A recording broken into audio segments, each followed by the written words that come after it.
if we are not just looking at having an emotional high, but asking what an encounter with the divine might be, an encounter with the divine might be not only overwhelming and scarring, it's an overwhelming and scarring that are part and parcel of looking at the world differently.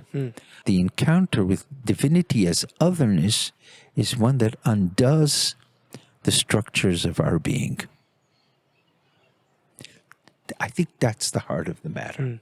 That's the heart of the matter. And I think the great price of authoritarian forms of religious life is that the authority of religion or religious practice is achieved at the price of people's souls. They lose the possibility to encounter God.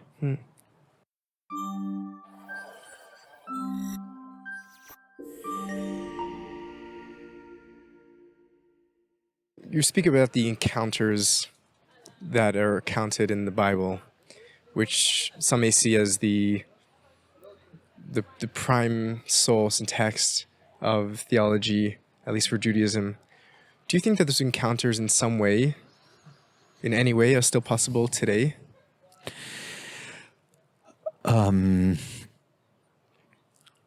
First of all, I think, well, for me, being a religious person means that I cannot imagine being in the world, my being in the world, without assuming that this is a being before God. To the degree that this is the case, then encounter is at the very heart of it. Think about, I think a good model, I think there are a number of good models in the Torah that we can think about and that can lead us onto that. First of all, there is Jacob leaving his parents' home and actually going on beginning his own real personal venture and epic of his life, and Jacob in his comes Vayetze Yaakov mi Beersheva. Jacob exits Beersheva, Vayelech Harana, and he begins his journey towards Haran, and the verse says Vayifga bamakom vayalen sham. He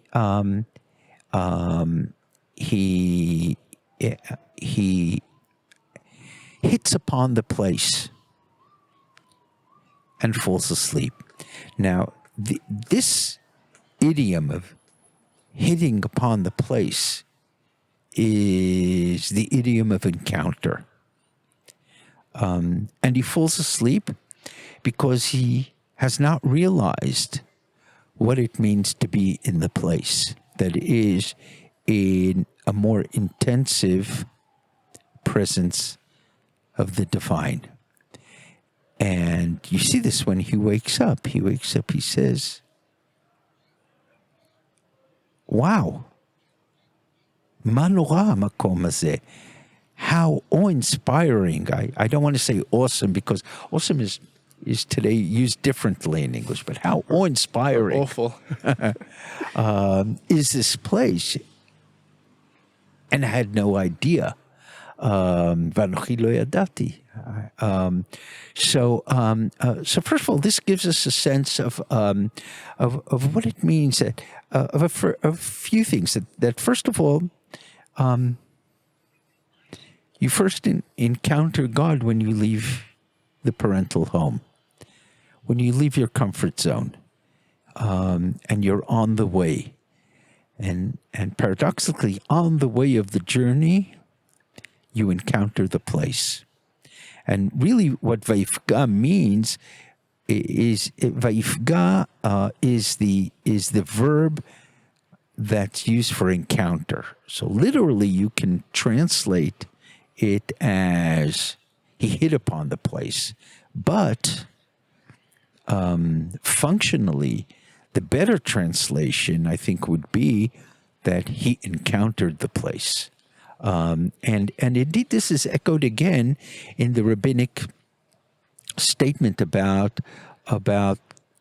the frame of mind, and that one should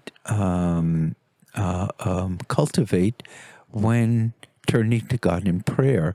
So the Mishnah says at the beginning of the fifth chapter of Tractate Brachot, "Ein omdim להתפלל אלא מתוך כובד ראש." One does not assume the posture of prayer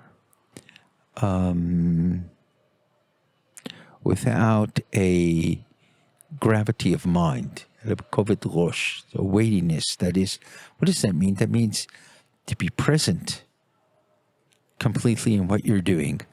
Chasidim Arishonim, the first Chasidim. Now I hesitate to translate it as pious because I think Chasid is being used as a kind of I put it this way, the ancient devotees, that would probably be the best way to put it. Devotees to what, or whom? To God. To God. Okay. To God. The ancient devotees would, or the devotees of old, would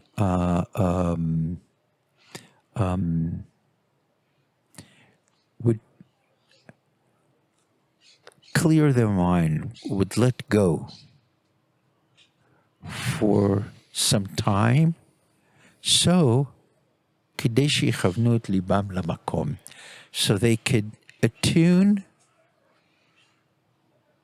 their mind, their heart, their inwardness, their selves to the place. Now, the word place is used as indicating the moment in time and place that of an encounter. So really the Mishnah is using the same idiomatic language in order to create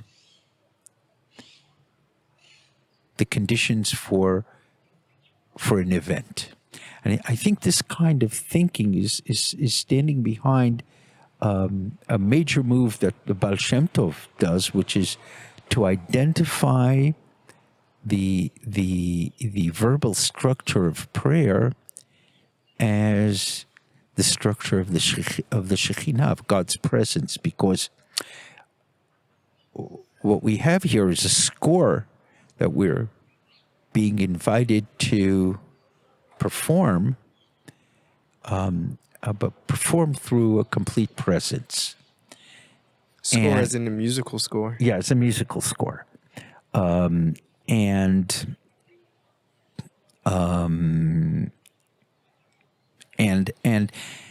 this is one aspect of it. One aspect is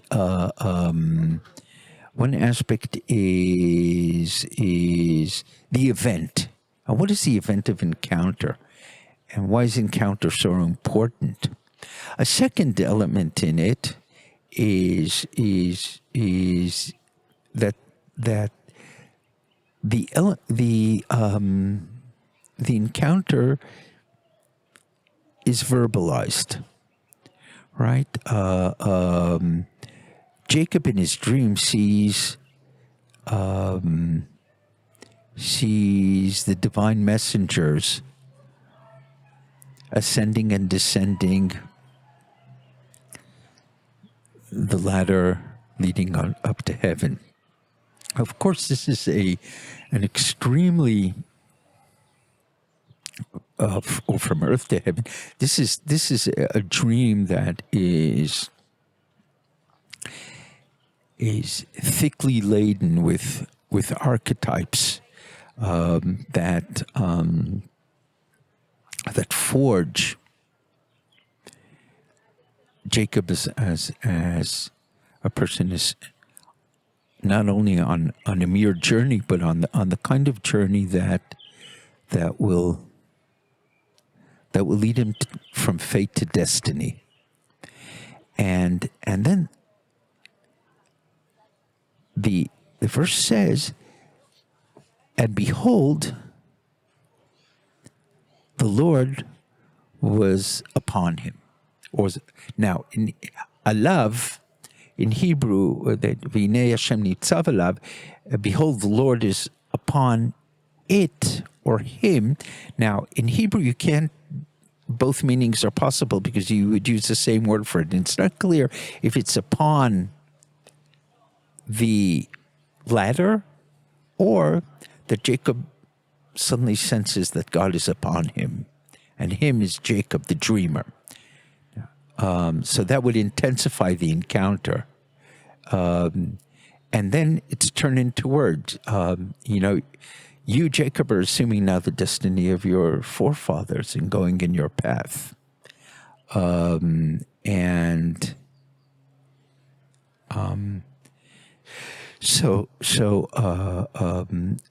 it becomes a very rich moment. It's verbalized.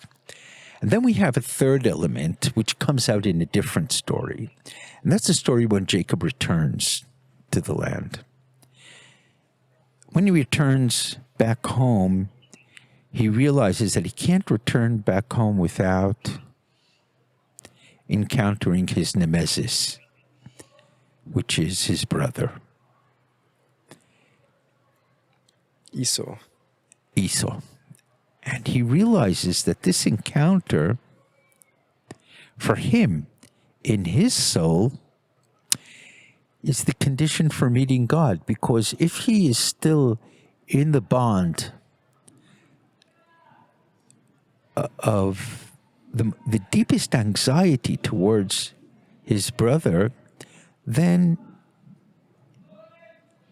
he's still not been able to liberate himself from his fate. He's not yet a person of destiny. And thereby the meeting at Peniel with after he passes the canyon of Yabok and on the Jordan on the east side of the Jordan, and moving on the east bank of the Jordan, he moves his family over, and his extended family, and before he himself passes, he falls asleep again. And this is the closing episode of the formative part of his own epical journey, because the epic is the story of the hero, and to be a hero means to be able to assume a self that is open to one's destiny. And he wrestles with the angel. Can you say that line one more time? To be a hero is to? To be a hero is to be able to assume an expansive self that is open to one's destiny. And two things happen then too. Once you've assumed that posture. The encounter is not only of the possibility, but the encounter is the consummation of the struggle that makes you who you are. Mm. And that struggle who makes Jacob who he is turns him, first of all, from Jacob to Israel. Mm. The final struggle when he faces his brother. Well, that happens already in the encounter with the angel before he passes to meet his brother. Right. And what that indicates, I think what you rightly feel, is that he's been able to overcome the anxiety of meeting his brother.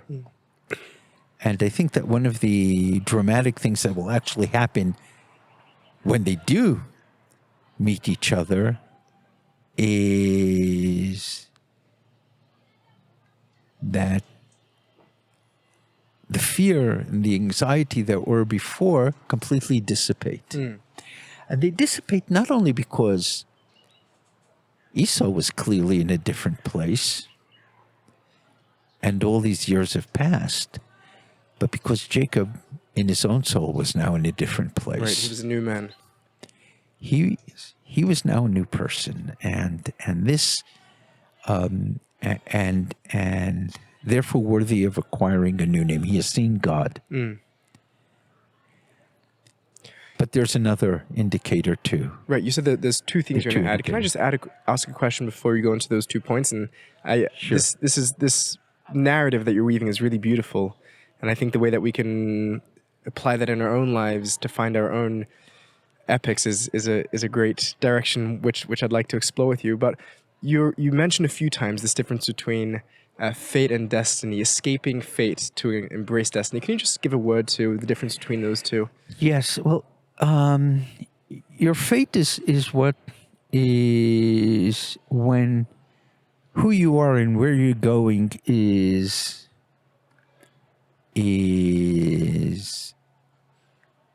dictated completely by the circumstances of your life. That's a fatalistic picture. That's fate. And the destiny is when you can assume a self-transcendence that enables you to turn the circumstances of your life into the material from which you're going to weave a deep tale of meaning. History can tell us the stories of fate, but the epic tells us about the possibilities of assuming a destiny.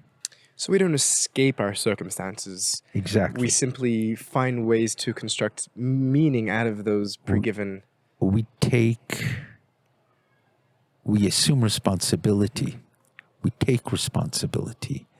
Now, here responsibility is not the same thing as blame. What it means is that this is where we are. We're born into a world that we did not create. We are born into a language that we are not the first to speak. But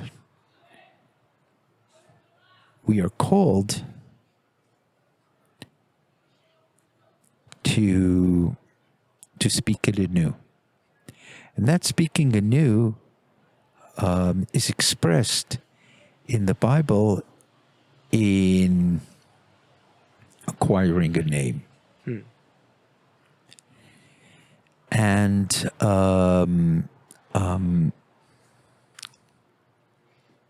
that leads us to the second point, which is will now be much clearer. And that is that the price of the encounter that seals your destiny is the limp. The limp. The limp. The limp which Jacob walks out of the struggle with. Out of the struggle, you don't come out unscathed from a struggle. But what it does is it signifies the burden of your calling. And that burden is not, tells us that first of all, we don't achieve purity. It's in the sense that we are unmarked. No, we're marked. But it's very clear that this is not Jacob's limp, but rather Israel's. So here, an important thing has happened, and this will now open a whole new range of possibilities for us. Now, so the answer is, now let's return to your grand question before, which was, are encounters possible? Of course. We would not be able to live a meaningful life as people standing before God if we didn't think that encountering God in our lives was a possibility. Before continuing on that direction, can I just ask, what do you mean that the limp is of Israel and not of Jacob? Because it marks the fact that he could wrestle with a God and come out alive. And you're saying that's something that only Israel is capable of and not Jacob, quad Jacob. Oh, well, that whole combination is of him. That is, that being Israel does not mean that you have not paid a price. You've paid a dear price. But the price you have paid is the one of realizing what it means to be as a human being in the image of God. What that means is assuming the responsibility of creator towards the world into which you are thrown. And ask then, okay, so where does God encounter me and where do I encounter God? Creator as opposed to a passive creature that's simply the victim of their circumstances. Absolutely. Which is what I called fate before. Correct. I'm seeing. How do we, so let's continue with that line of thinking. I'm very much enjoying this. How do we assume that posture of creator of Israel? How do we come into that encounter? And what does that mean for us today? I think, first of all, I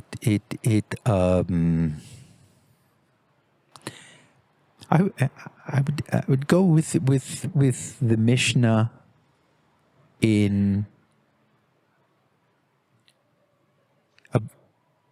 Tractate Brachot about prayer that I spoke about before. Let's think about what the Mishnah calls us when speaking about a devotional posture. The Mishnah is calling us to ponder the place. Well, now, the place is, Hamakom is a wonderful statement because you're never sure if they're speaking about a specific location in which encountering may happen. For example, the temple in Jerusalem, or for that matter, any house of God. It could be a synagogue, could be and it could be the Bet Midrash, and at different times also other places in the world that have been put aside for God, and to learn how to listen to them. Would you include other denominational sacred spaces in that? Of course. And it's precisely that raises the question of how do we go about fine-tuning our place in different circumstances, and I'm saying this not from a Unitarian point of view, but rather from asking the question of how do we attune ourselves? How do we go about attuning ourselves? How do we hear different forms of music? So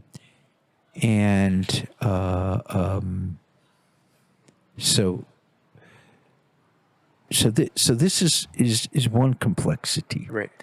Just to clarify, you're deliberating here or riffing on this word in the Mishnah and in the biblical encounter of Jacob of Hamakom, right? Place. But Hamakom also is also a way of referring to God in rabbinic Judaism. Why is that? The reason I think, well, first of all, in Midrash and Bereshit Rabbah, there's a position that explains that we use the term or the noun makom as a name for God, because God is the place of the world that is the condition of being and not of the world. I take this to be a 3rd or 4th century reflection on a colloquial move in the language that is done earlier. And the reason, first of all, that the word makom indicates a saturated place. In Genesis, in Deuteronomy, in Solomon's prayer. Saturated with what? Saturated with a sense of divine presence. I think this is crucial because Hamakom becomes the way the Mishnah refers to God, because I believe it expresses a very specific theology in the Mishnah. Now, the Mishnah is a book in which theology is not foregrounded as in the Bible, and all uses of the Tetragrammaton in the Mishnah are in the context of religious speech acts, for saying a blessing, swearing, taking an oath, but whereas in the Bible, that's a basic form of introducing God speaking. Okay, so that's one major difference. But it's part also of being aware of this allows us to, I think,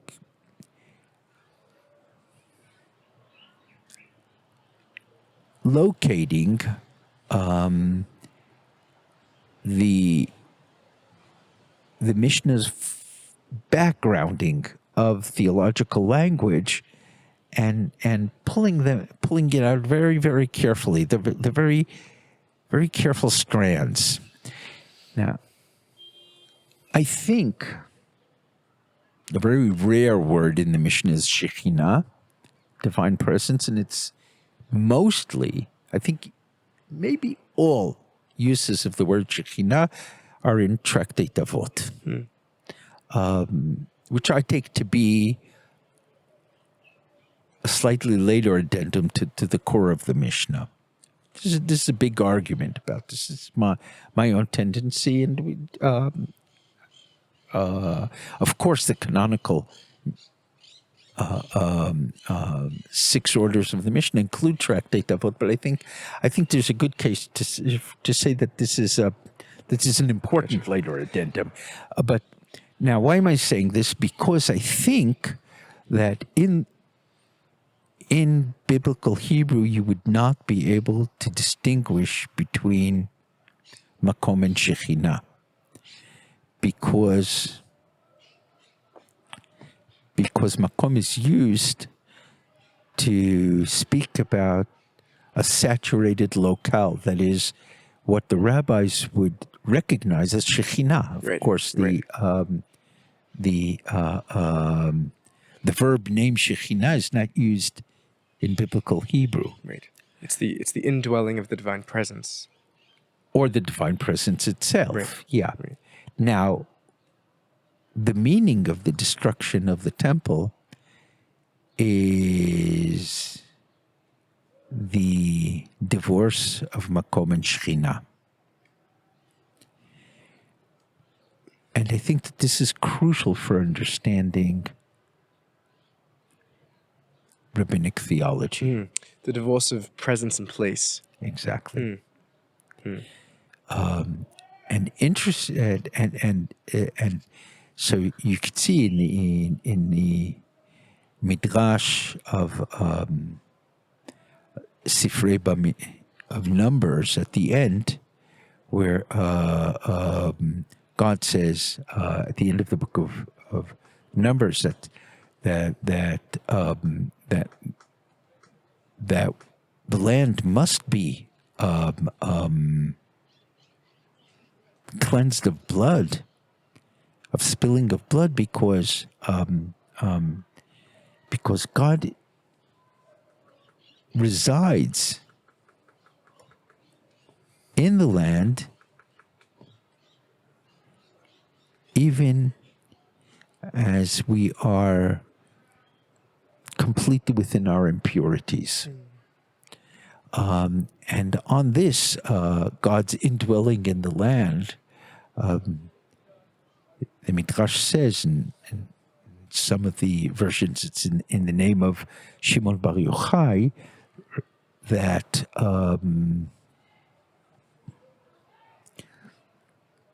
that even when Israel are in exile, even when Israel are in impurity, the Shekhinah is with them. So the Shekhinah exiles from the land.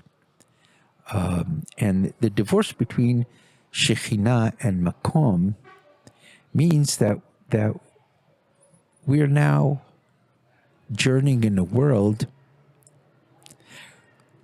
where it is never self-evident that our encounters are really saturated. Could you say that line one more time? Yeah. It's never...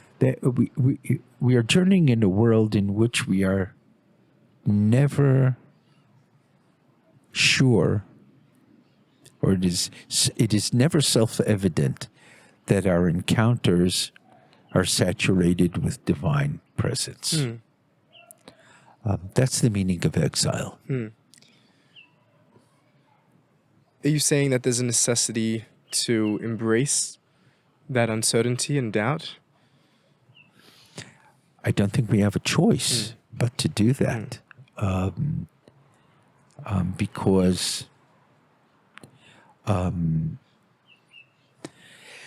Because otherwise we would have to succumb to one of two things: either to deny. There are two ways of denying exile. One by saying that you are redeemed, and the other by saying that there's no need to be redeemed. And I take these to be the two seductions of of living in a world in which the notion of God as a possibility is a major part of the tradition of this world. So Of God as a possibility? yeah, what do I mean by God as a possibility? By the idea that we can think of our being in the world as being in the presence of God. You're saying the belief that we may actually be in the presence of God is what allows for those two possible seductions to... Of course, because if one thinks that you've overcome the abyss between God and human beings, then you think that there's no such thing as exile. And you're saying that we need to resist those seductions. Yes. So you're saying that God is not a possibility. No, I'm saying it's because God, I think, is completely a possibility. On the contrary, it's because of that a gap always opens up between us and God. If you think that you've overcome that gap, for one of two reasons, either because you want to embrace God or you want to reject God, then both these seductions speak to you very strongly. My own theological position is that what exile as historical condition and destruction as a historical condition divulged to us is that they would not be possible if exile was not our fundamental way of being. If exile was not our fundamental way of being. Exile is our fundamental way of being. Isn't the rabbinic understanding that the world is created in a state of redemption, which is our fundamental state, and from there we are exiled, and exile is a aberration? That's one way of looking at it. It's not the only voice in the rabbinic tradition. I think that it'd be very difficult to understand most of classic Kabbalah without assuming the other way around.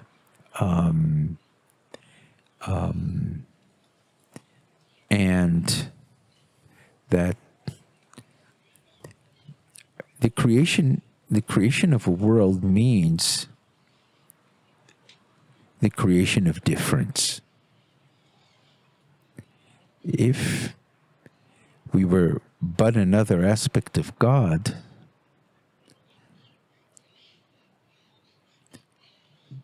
then there would be no difference between God and non-God in the world. And I don't think that this is the case.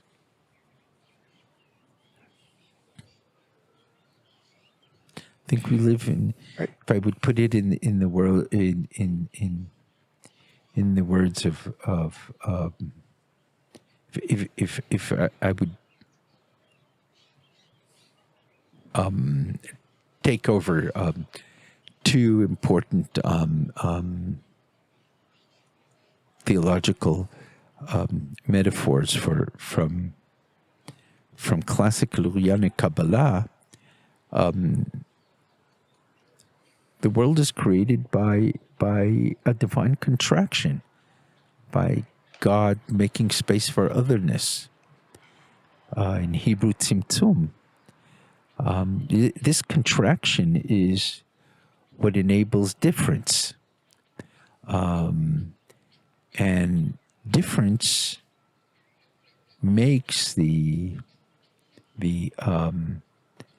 shattering of the vessels of the world into a constant possibility.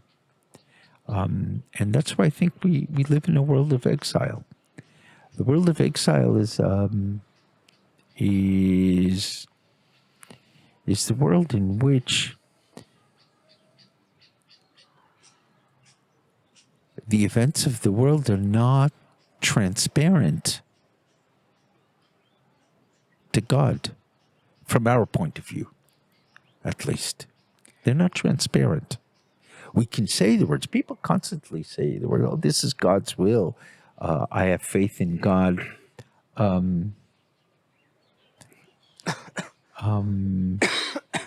think we have to be very careful with these kinds of statements because there's a sense in which that the world is the will of God is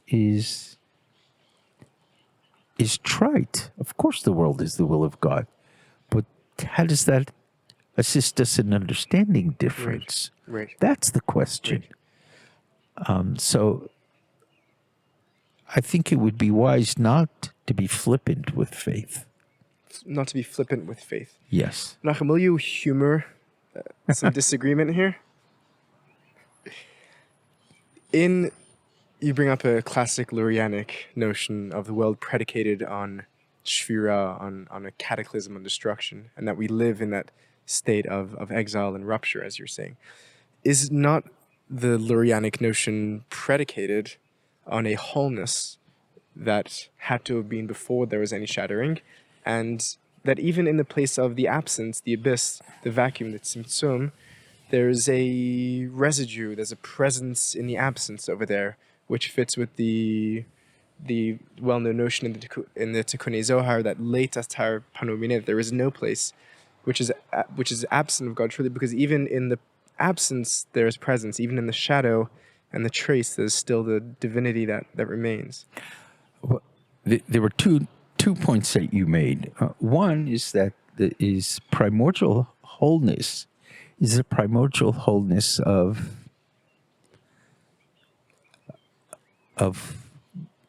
God before emanation. That's not something that's open to us. The second thing is that, of course, there's traces. That must be the case.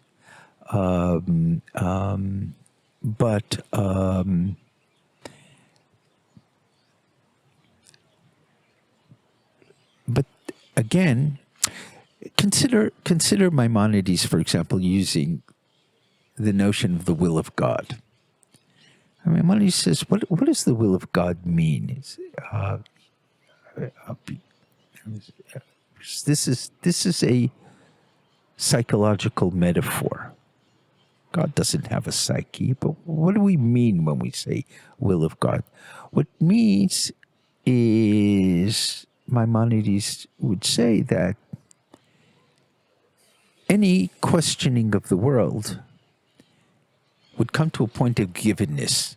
This is the way things are. That's the meaning of God's will. Right. That there's an end to questions at a certain point. Right. But note that in Maimonides' use, that's not explanatory. It doesn't help us understand our predicament. In the same way, I would say that the notion of divine trace is traces of divinity in the world are leading us, is what we're following constantly.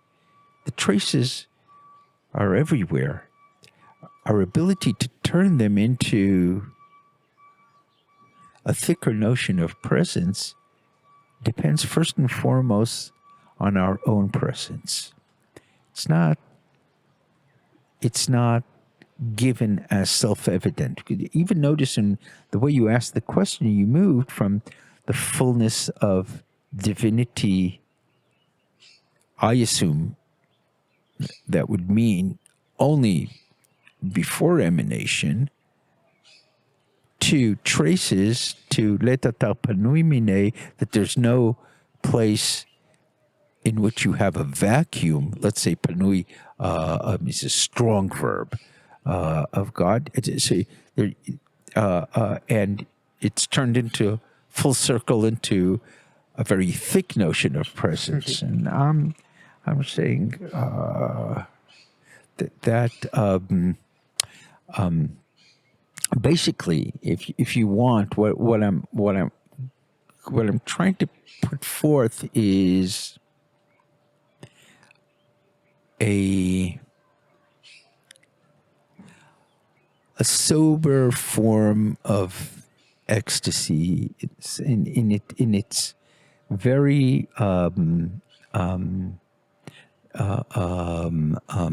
literal or etymological meaning, that thinking of ecstasy as ecstasis, of our ability to transcend our particular modes of being, to question them, rather than a fullness of enthusiasm that leads us to think that we've overcome difference. So that's a kind of move. What happens in those encounters? Well, different things happen.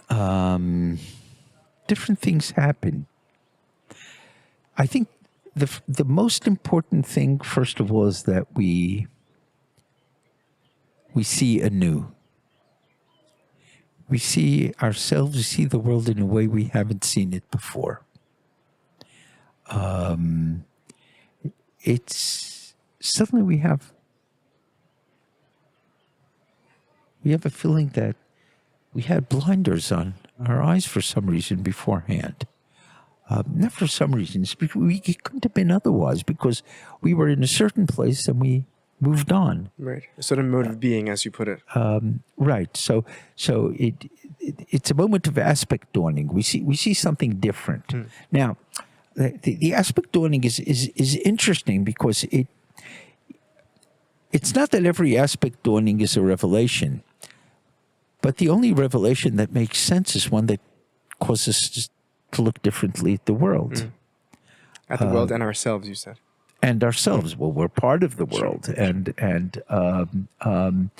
Sure.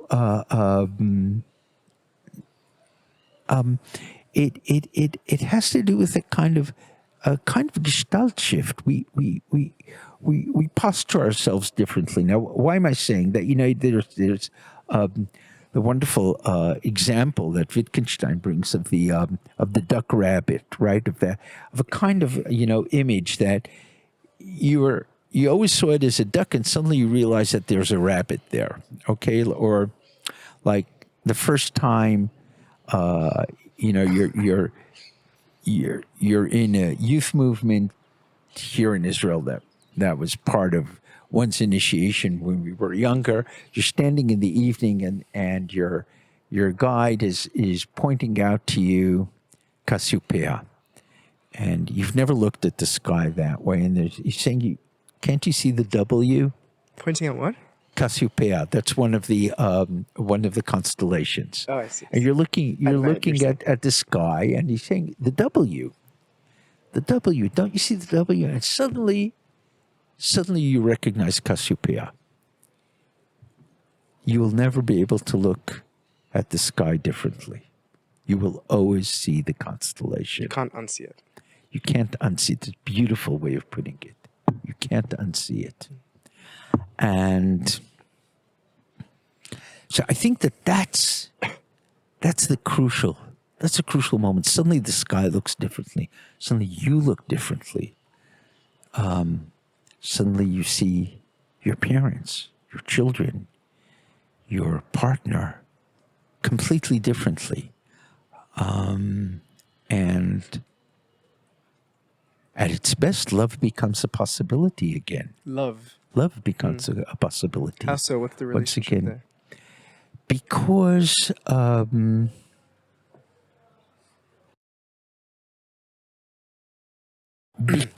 it's the fixation of being in the previous way of looking at things is, as it were, a stopper on the very dynamic of living that love is. So suddenly something comes out anew. It's using love here as that most fundamental erotic flow within us that makes us full human beings. And as human beings, it is realized in a world of difference, in a world of finitude, in a world of exile, in which the possibility of encounter opens up again. And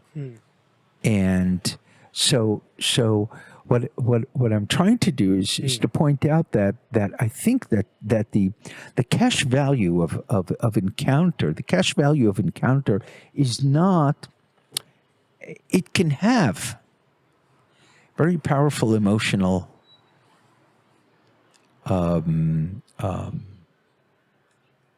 sides to it. But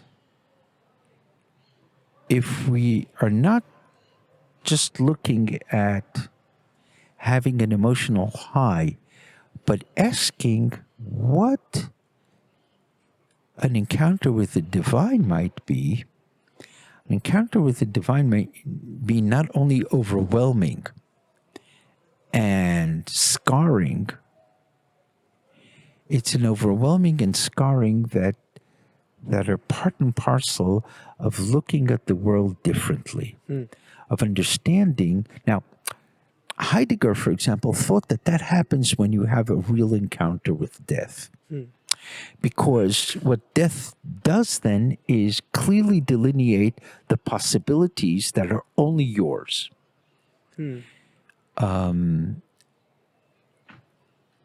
I think that's, as it were, the one way, but only one way, of encountering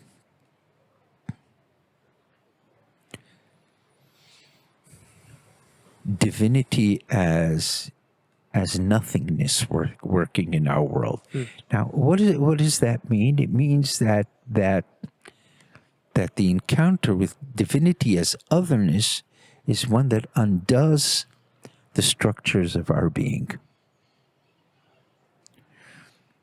It could be as a fullness, and sometimes it could be also a moment of annihilation.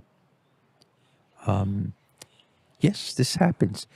People return from traumatic experiences as different. We come back from war different. We come back from encountering our sexuality for the first time or the first significant time different. We come back from violence done against us is different. We come back from birth different.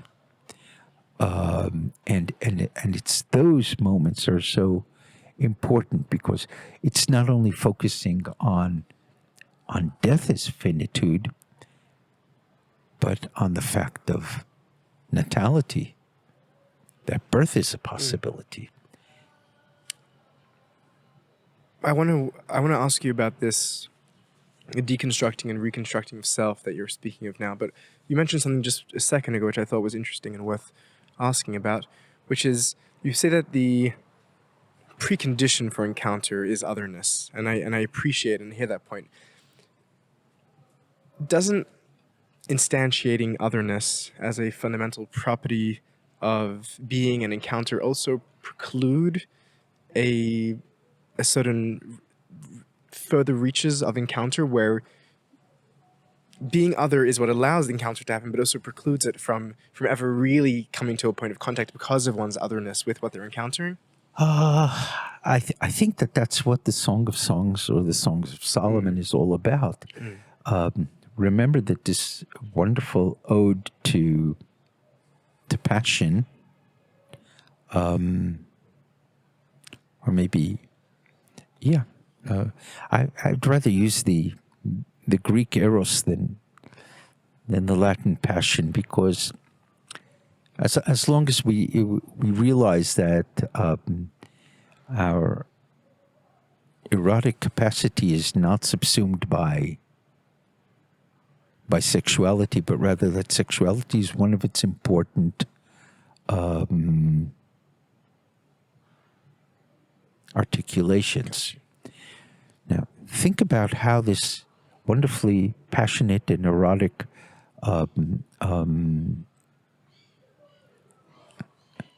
poem ends. Brach lecha dodi, oh run away my beloved, udme lecha letzvi, and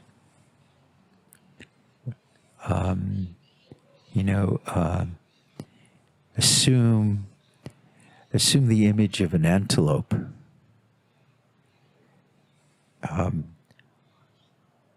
Alari besamim, on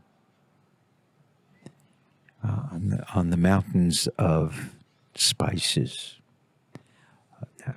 or on the perfumed mountains, if you wish. Now, I think that this is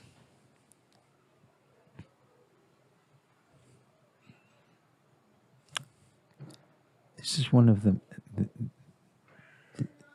this for me is a profound calling. She lets him go. It's not about feminine and masculine per se, I think, but it's about the ability of realizing that that the calling of love is not consumed by the fullest moments of a almost dissimulating encounter, but rather by the ability to understand that within a world of finitude, it gives us the self-transcendence and fortitude to go through with our beloveds through the entire cycle of their life, which would also mean to be able to be with them at their death. And I find this a very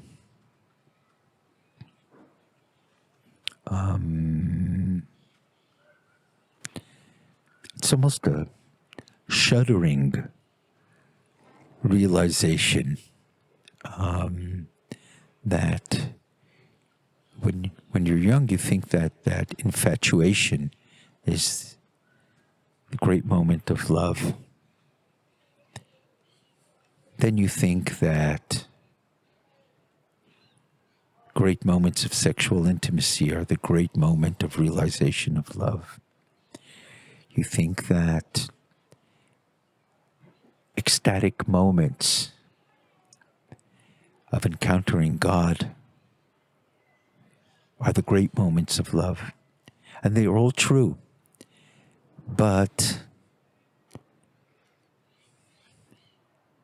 they're milestones in a path in which the labor of love is also a call to realize that everything that lives shall come to an end. And yet to accept that as part of the responsibility for life.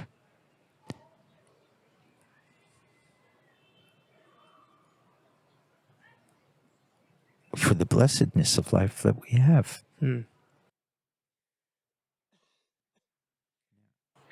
You know, when we first met and thought about speaking together, you asked me about mysticism.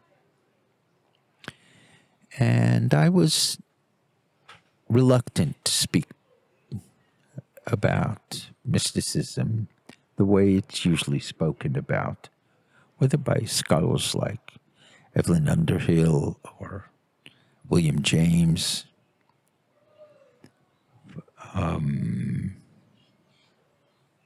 Rudolf Otto,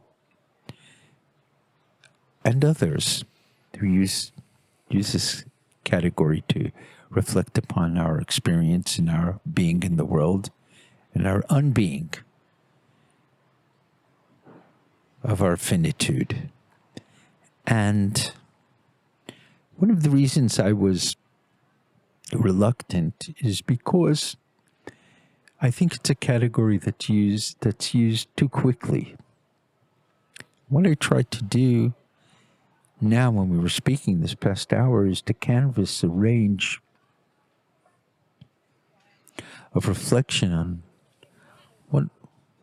what a religious life might be. What would be a life of Chassidut in the precise sense of a devotee, of a life of devotion through a self-consciousness of divine grace, right? And because like a tzaddik is a person who does tzedek, righteousness, a chassid is a person who engages in grace in the world, in chesed. And I think that we see that there's very broad range of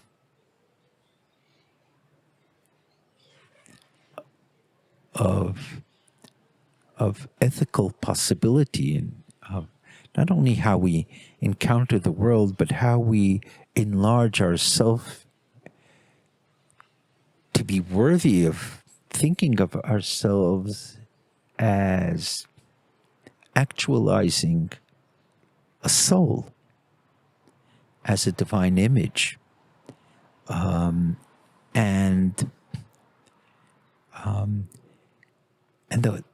we thereby walk in the world differently. When you see it that way, you see that often terms like mysticism or like spirituality are used too quickly because they're used to bridge over an entire range of experience that we often feel that we don't know how to address in our world because we feel impoverished. We feel religiously impoverished. We feel metaphysically impoverished. When we look at previous generations where the people of name, Anshe Hashem, the people who are capable of assuming their destiny, have had a way of speaking. So I think that rather than use labels that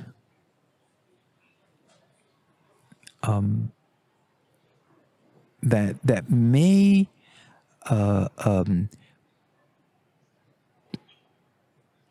bridge us over gaps in our culture and in our lives in a way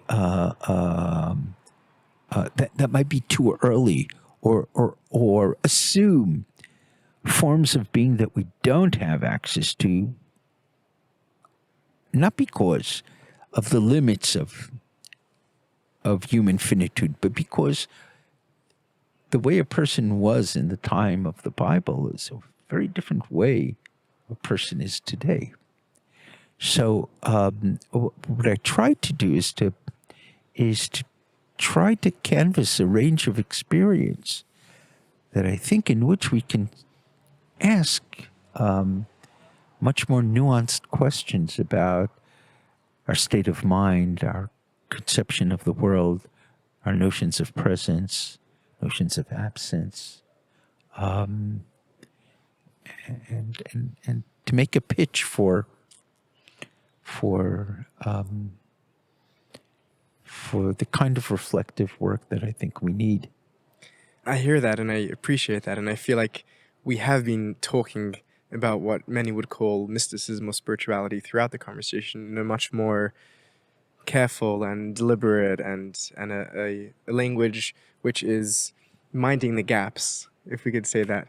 And I feel like in some ways as well, this is, one could say that this is a conversation between an older gentleman and younger gentleman, right? I wouldn't say in many ways we could assume different postures there.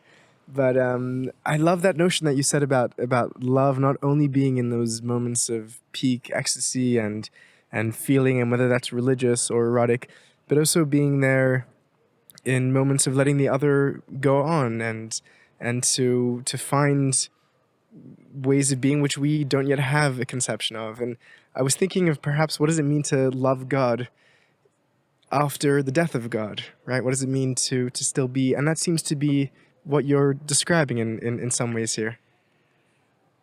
Well, Nietzsche proposed what can be understood as a theology of negativity, this nihilistic moment where he spoke of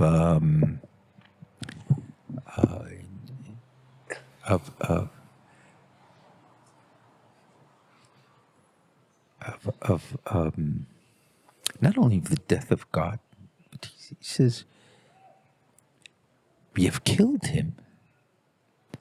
Now, these are very strong statements. It's an indictment against the world in which we live. But I think that what Nietzsche was saying is something very fundamental to religious consciousness. What it means is that when we realize we have encountered God anew, we suddenly look with surprise at who we were beforehand. Nietzsche dramatizes that. But think about what the Torah says in chapter 6 of Exodus. God turns to Moses and says, "Vaydaber Elohim el Moshe, vayomer, Ani Adonai, I am the Lord. Vayra el Avraham, el Yitzchak v'Yaakov." I showed myself or articulated myself to Abraham, Isaac, and Jacob as El Shaddai, Ushmi Adonai lo nodati lahem. But my name of the Tetragrammaton, I did not articulate to them. Now this seems to be prima facie not the case, because the process of God speaking, or in the name of the Tetragrammaton, think about Abraham goes throughout the land and calls in the name of the Lord, the El of the world, the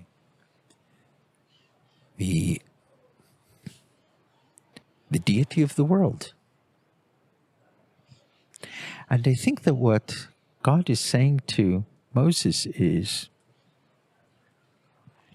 that the manner in which Israel and Egypt are now going to encounter the Lord is completely different a completely new way of looking at things. And what that means is that divine name signifies something else. And this is an amazing statement, because to the degree that this is indeed a good reading of what the Bible is saying here, then we understand that the divine name doesn't stabilize, or doesn't stabilize meaning, doesn't freeze meaning. And from Moses' point of view, however great the achievements of the patriarchs, their notion of God is now way behind us. That's in fact what Nietzsche is saying. Not only does it not stabilize meaning, its own meaning isn't stable, is what you're saying. Exactly. Exactly. That is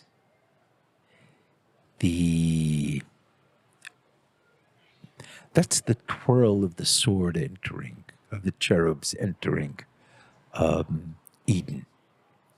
The twirl is the consistently changing, the always shimmering difference. Exactly. That's what it means living in this world. It's a difficult posture to assume. It's a difficult theology. It's not one of comfort and stability and sameness and identity. Let's put it this way. It's not one of affirmation, but it's one of solace. Solace. How so? Well, it teaches you compassion. To be in the uncertainty, To be able to see, to be able to be attuned to, not only to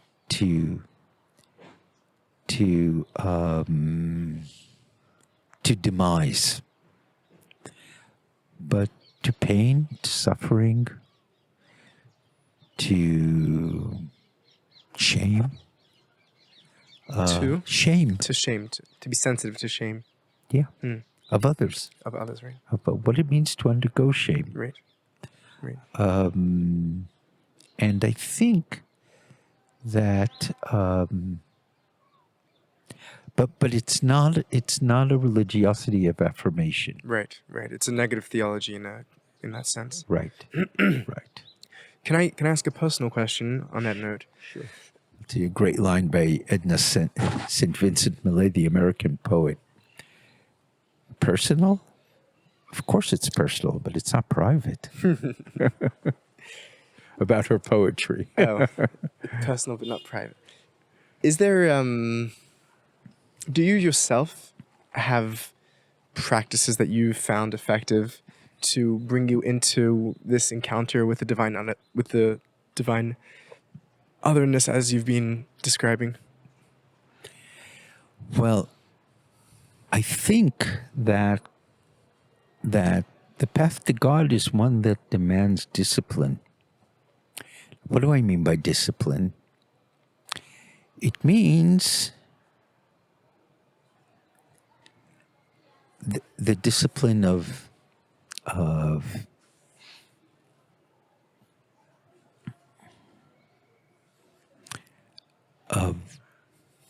being able to navigate the contingency of life through an awareness of how we build ourselves as being able to not only to field contingency, not only to distinguish in ourselves crucial distinctions between avarice, desire, jealousy, passion, eros in its full sense. These are distinctions we learn through living life carefully. So notice I don't use terms like spontaneity or inwardness. These are not the terms I use because I think that they mislead us. One of the things, for example, we have to learn is what happens when we are hurt. Do we know how to roll with a punch? It takes years of discipline to learn that. And if I return to the Mishnayot on prayer, there are two statements I think are very important. One is Rabbi Eliezer's critique of structured prayer. Whoever makes his prayer a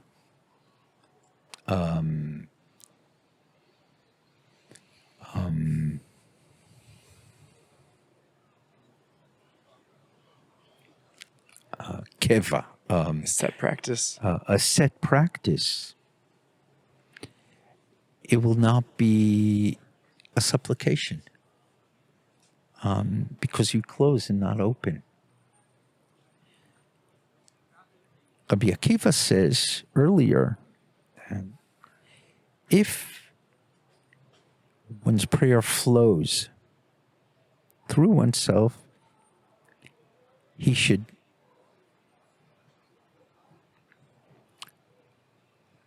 pray the prayer of the 18 benedictions, but if not, not.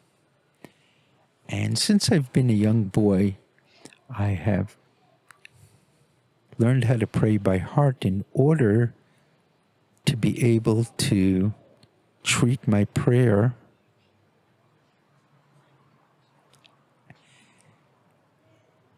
as a score. Musically.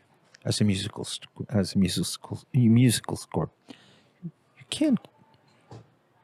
You can't play chamber music if you haven't taught yourself how to play a violin or a cello or a viola.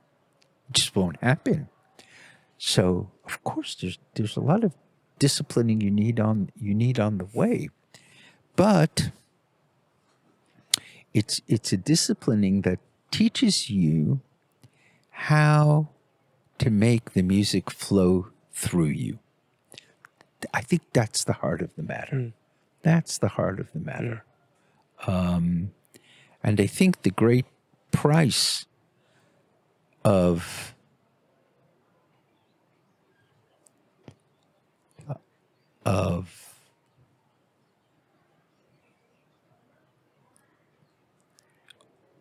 authoritarian forms of religious life is that the authority of religion or religious practice is achieved at the price of people's souls. They lose the possibility to encounter God. Now, again, this is not a matter for flippancy in either direction. But I think we need much more care in fine-tuning our discipline and our discipleship.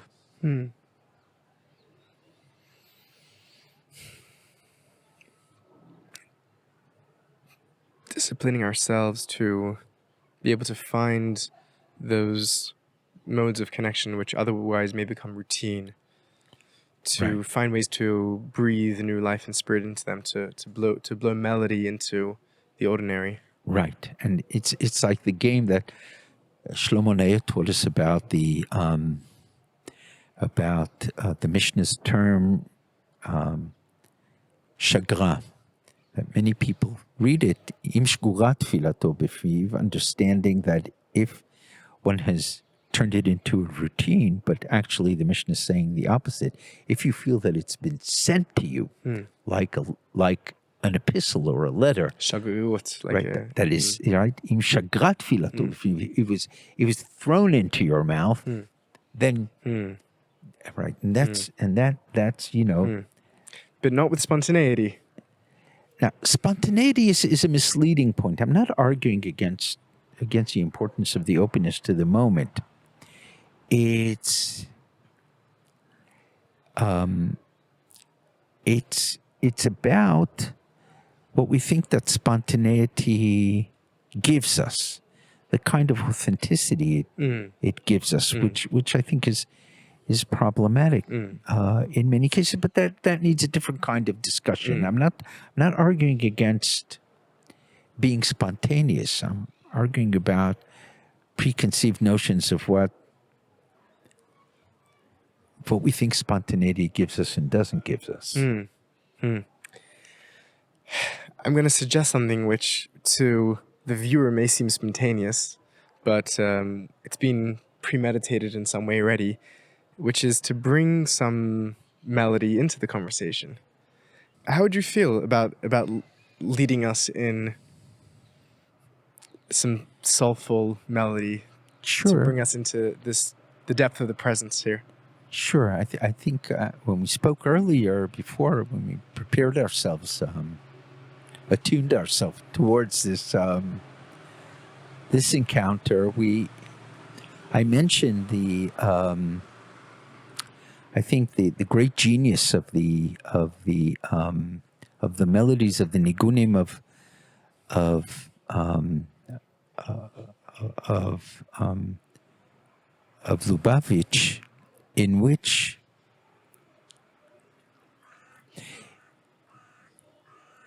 we're taught to think, or led through our thinking by means of a Niggun.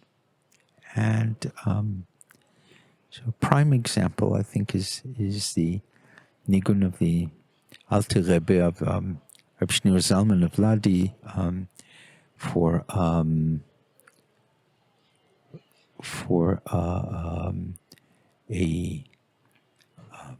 in many ways a kind of calling, rather, that you have on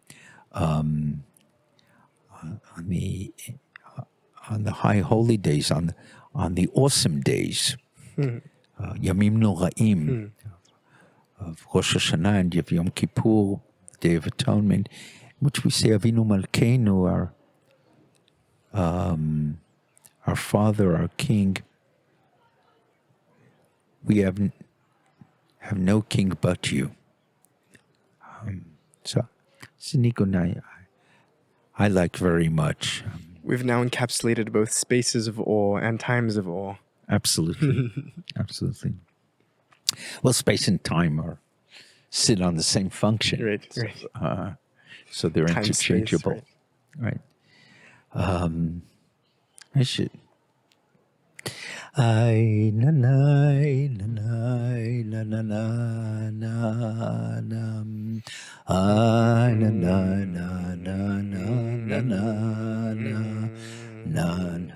My na na na na na na na na na ma na na na na na na na na. I na na na na na na na na na na. I na na na na na na na na na. I na na na na na na na na. I na na na na na na na. Avinu Malkeinu,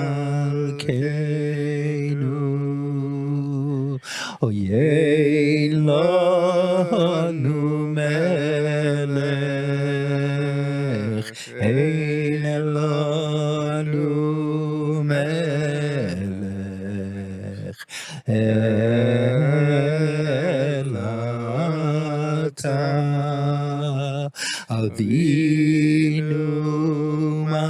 Malkeinu, Oyein Lanu Melech, Ein Lanu Melech, Elata, Ein Ein Ein Anam, Ein Ein Ein Ein Ein Anam, Ein Ein Ein Ein Anam, Ananam, Ananai.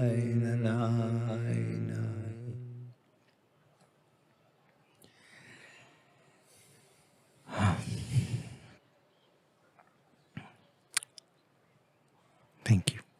Thank you.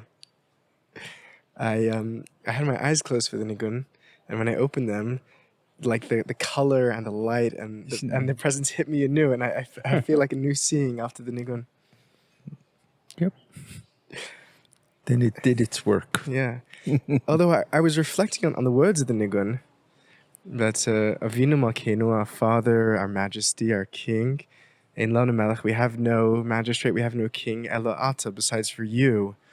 And there's a real directness, there's a real, this sort of old school style, patriarchal, monarchical presence, thou, you, our Father, our King. And it seems out of touch with what we've been laying out here so far. Well, first of all, that needs a separate discussion, but I will point out to one important thing, and that is the second person present, Ela Ata, not Atem, the Ata, which is the big innovation of the rabbinic blessing. Baruch Ata Hashem. We encounter God one-to-one. And in this way, the alienation of power is overcome, and the first word of the verse, Avinu, our Father, and the last word of the verse, Ata, overcome the Melech, the king.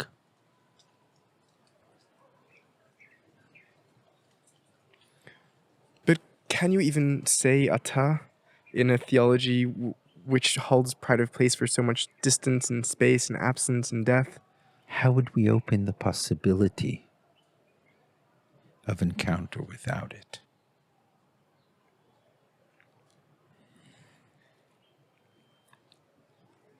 But in moments of bereavement,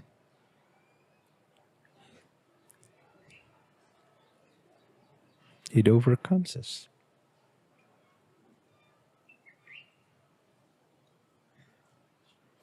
But this is a good place to stop.